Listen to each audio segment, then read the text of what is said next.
for those of you who are familiar with our organization, you know that our first national director, Father Jim Whalen, passed away suddenly while doing a pro-life mission in Thorold earlier this year. And we were sitting in the church in Ottawa immediately after his funeral mass, a few of us from the board sitting around and wondering, well, what do we do now? And we all kind of look at each other and, will you take it on? I don't think so, I can't. How about you? Well, no, I'm kind of busy. And will you take it on? No, I don't really feel cut out for it. And so we did this time what we did the first time. We kind of put a wish list together to give to God to say, well, who we might like to take this over.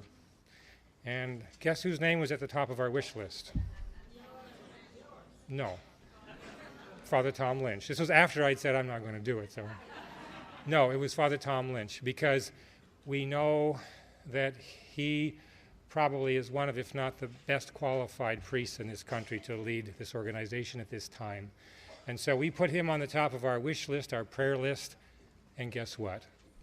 God said yes. More importantly, his bishop said yes. And he said yes.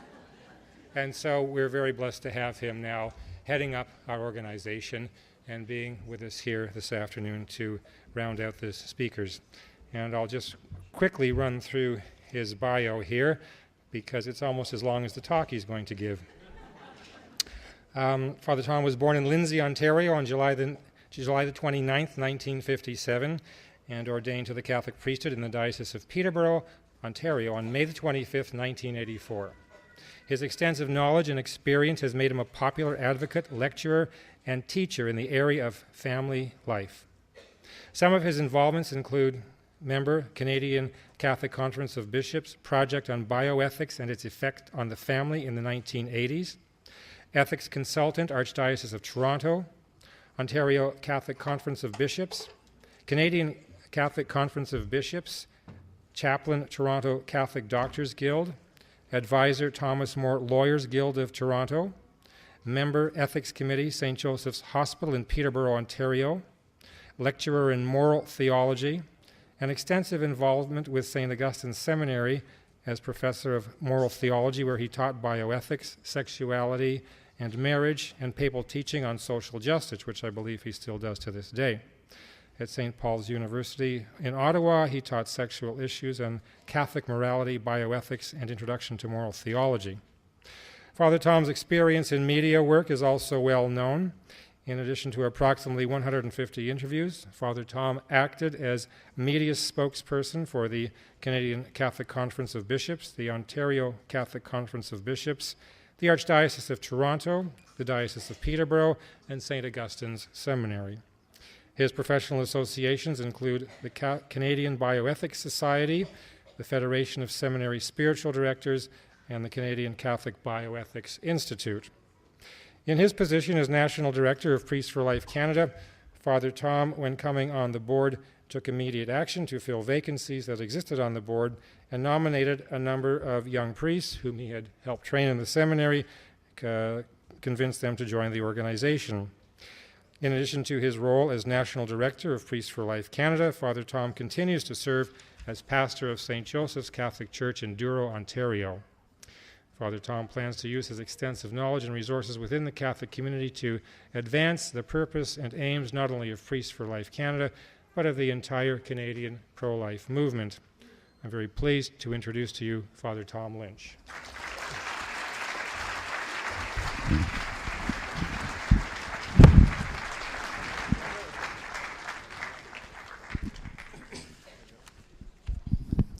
So people say, how long have you been interested in this whole question of Humanae Vitae?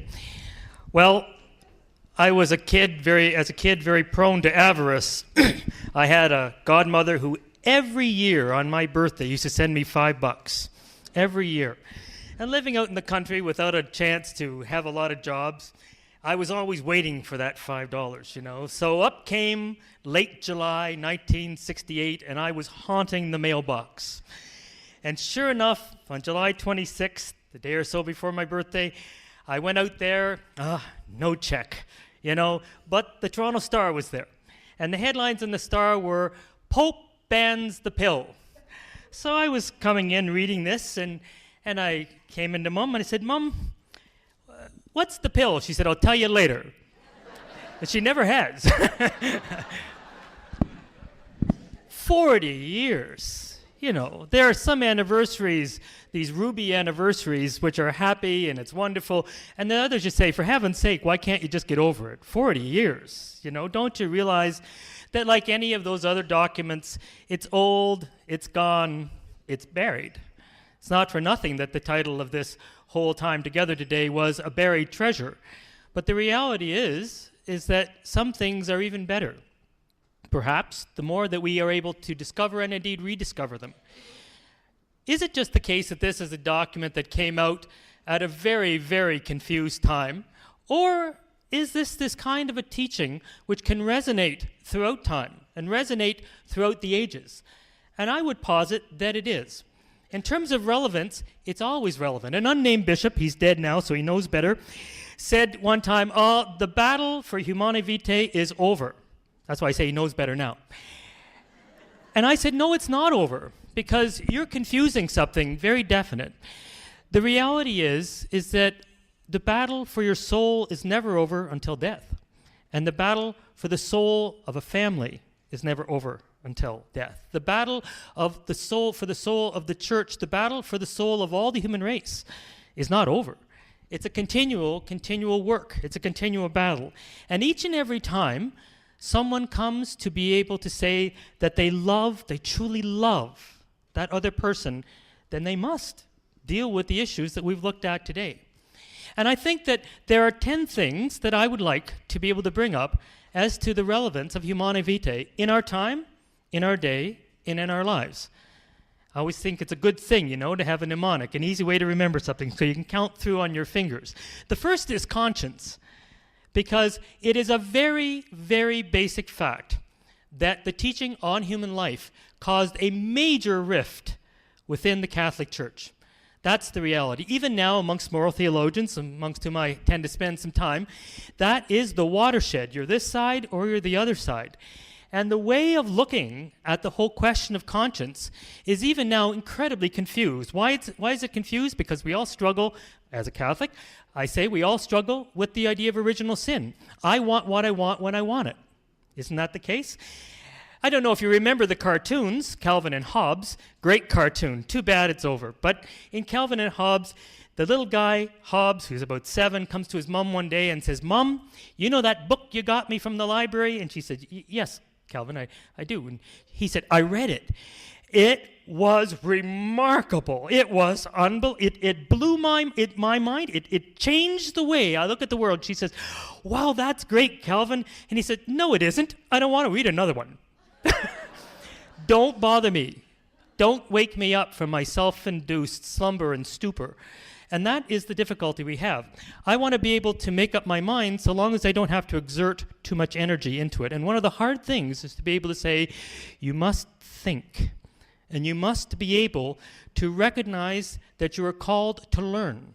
And you are called not to be able to just assume that you have all the answers. And in this, one of the core problems of our time, of course, is that people don't think, they feel.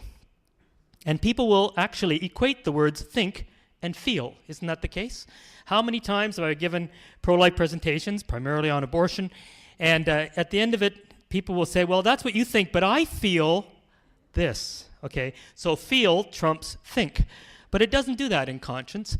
In conscience, we are called to be able to remember that God has given us this great instrument, and we must use it. Like it or not, we're going to be using it.